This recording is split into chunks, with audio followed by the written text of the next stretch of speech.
One whisper. That's all it took to flip the entire conversation around Ghana's World Cup campaign on its head. Not a goal, not a red card, not a managerial sacking. A whisper, a rumor, breathed into existence somewhere between a hotel lobby in Accra and a training ground thousands of miles away, that an old man in white robes had been flown in, sat down behind closed doors, and asked to do what no tactics board, no analyst, no $2 million coaching staff has ever been able to guarantee: win a football match. This is something modern football is not supposed to entertain anymore. Not in 2026, not at FIFA's table, not under the cameras, the VAR booths, the sponsorship contracts, the sanitized press conferences, and yet, here we are. Because if you think this is just a colorful African football folktale dressed up for clicks, you have no idea what was already happening behind that dressing room door. Let me drop you into the scene first. Picture it, a Ghanaian camp under siege, pundits writing obituaries, local press calling the squad the weakest Black Stars generation in 20 years, a federation hemorrhaging credibility after years of payment rows, bonus disputes, and squad selections that smelled less like meritocracy and more like politics. Two warm-up performances that were, to put it generously, alarming. A defense that looked allergic to organization, a midfield that looked allergic to pressing, and a fan base, the most passionate on the continent, openly asking whether this team even deserved the badge. Then came the photograph. Grainy, unverified, spread across WhatsApp groups before it ever hit a verified account. An older gentleman in traditional regalia, allegedly photographed near the team's residence, allegedly escorted in under the cover of evening, allegedly asked to perform what Ghanaians call, plainly, Juju, spiritual work, ancestral consultation, and depending on who you ask, something a great deal darker than that. The federation said nothing. The players said nothing. The manager gave a press conference and dodged the question with the polished smile of a man who had been media trained for exactly this moment. And then Ghana walked out and produced a performance that left commentators reaching for words they had not used about this team in years. Discipline, belief, snarl. He had no idea, that pundit who called them dead on arrival, how spectacularly wrong he was about to be. Now, on the surface, this looks like a story about superstition, a quirky African subplot for the highlight reels, but the second you look behind the curtain, the picture completely changes. Because this is not really about whether a Juju man can win you a football match. This is about what it says when a federation is so desperate, so hollowed out by its own dysfunction, that the whisper of spiritual intervention is more believable than the idea that the system itself might finally be working. Start with the results on the pitch, because that is where every conspiracy theory either lives or dies. Ghana walked into that fixture as statistical underdogs. The pre-match models had them at roughly a 22% chance of winning. Their expected goals across the previous 6 competitive matches sat at a miserable 0.8 per game. Their defensive record had conceded in 11 of their last 13 outings. Read that carefully, because it is the kind of form line that gets managers sacked, not elevated. And then, for 90 minutes, none of it mattered. The press was sharper, the shape was tighter, the forwards ran channels they had not run all year, and the goalkeeper, a man who had been openly mocked in his own domestic league weeks earlier, produced 2 saves that will be replayed for a decade. Coincidence? Maybe. But sit with the next layer, because there is the detail that really tells you how far gone the mood inside that camp had become.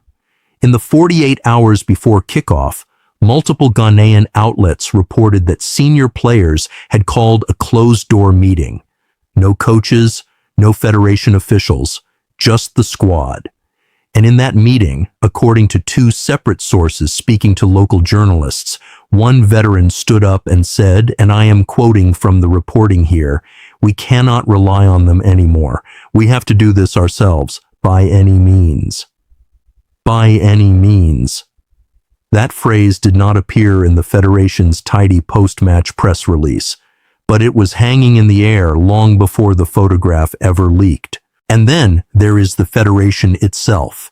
The Ghana Football Association has spent the better part of a decade lurching from one scandal to the next.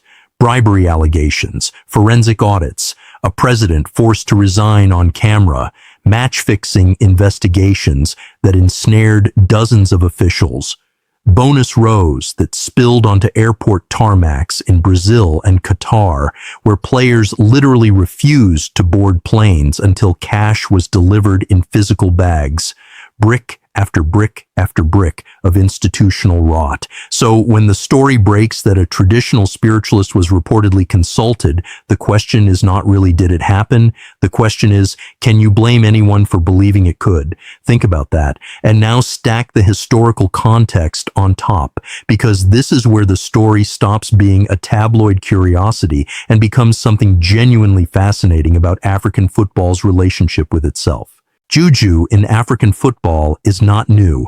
It is older than the federations themselves. In 2002, a match in Rwanda was halted when a player allegedly buried something near the opposition goalpost. In 2008, the Confederation of African Football formally banned witchcraft from continental competitions, an actual line item in the regulations, which tells you everything about how routine the accusations had become. Cameroonian, Nigerian, Ivorian, Senegalese, and yes, Ghanaian camps have all, at various points across the last 30 years, been linked to spiritual practices before major tournaments. Some federations have denied it furiously. Others, quietly, have admitted it was part of the preparation for generations. But never, in the history of the modern World Cup, has a story like this broken into the global news cycle in real time, on the eve of a tournament, with a federation this fragile, a squad this scrutinized, and a result this dramatic, stitching it all together. Until now, Ghana is the first, and here is where the forward-looking stakes get genuinely uncomfortable, because Ghana's group is brutal. The next opponent has a forward line that has scored in 9 consecutive internationals. The one after that is a European side that has not lost a group stage fixture in 3 World Cups. And over the next 6 weeks, every single Ghanaian press conference, every team sheet release, every training ground photograph is going to be picked through for clues. Was that man in the background a kit assistant? Was that bottle of water just water? Did that captain touch the center circle a second longer than he needed to? The story has already escaped the Federation's control. They are not going to get it back. The problem, of course, is what happens if they win the next one too. Let me be fair for a second, because this channel does not deal in fantasy. It is entirely possible the photograph is fake. It is entirely possible the elderly gentleman in the image is a family member of a staffer, a religious leader invited for a blessing of the kind that happens in dressing rooms from Buenos Aires to Madrid every weekend, or simply a man who looked the part and got caught in the wrong frame. It is entirely possible Ghana's performance jump is the product of nothing more mysterious than a settled starting 11, a tactical tweak in midfield, and a group of players who finally decided they had been embarrassed enough. Football is full of these turnarounds. They almost never need a supernatural explanation. But that is exactly what makes this a nightmare for FIFA instead of a footnote, because the governing body has spent 20 years marketing the World Cup as a sanitized, globalized, corporately polished product, a tournament where every storyline is pre-approved, every controversy gets a 48-hour press cycle, and every federation is expected to behave like a Swiss bank. And now, sitting at the center of one of the most watched group stages of the tournament is a story FIFA has no playbook for. You cannot find a rumor. You cannot suspend a whisper. You cannot VAR review a photograph of an old man in a hallway. So here is the thesis, sharpened. FIFA did not just underestimate Ghana on the pitch. FIFA underestimated what happens when a federation is this broken, a fan base is this hungry, and a culture this rich in spiritual tradition collides with a tournament that pretends those traditions do not exist. The Juju man, real or imagined, is not the story.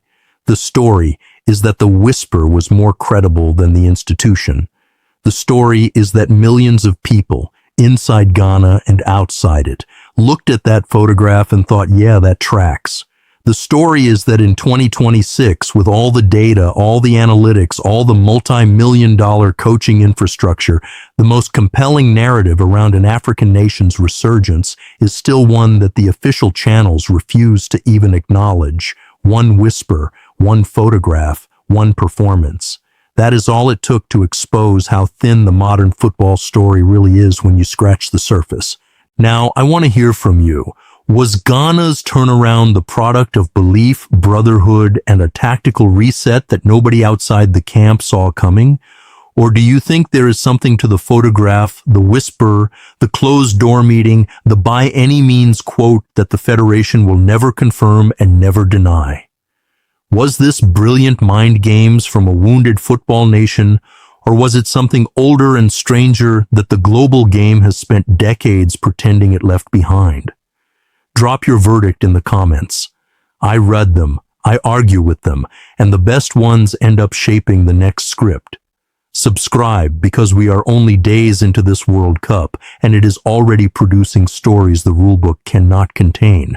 There are bigger federations, bigger names, and bigger meltdowns waiting on the other side of the group stage, and trust me, this will not be the last one. One whisper. That's all it took, and by the time FIFA finishes pretending it didn't hear it, Ghana might already be through. I'll see you in the next one.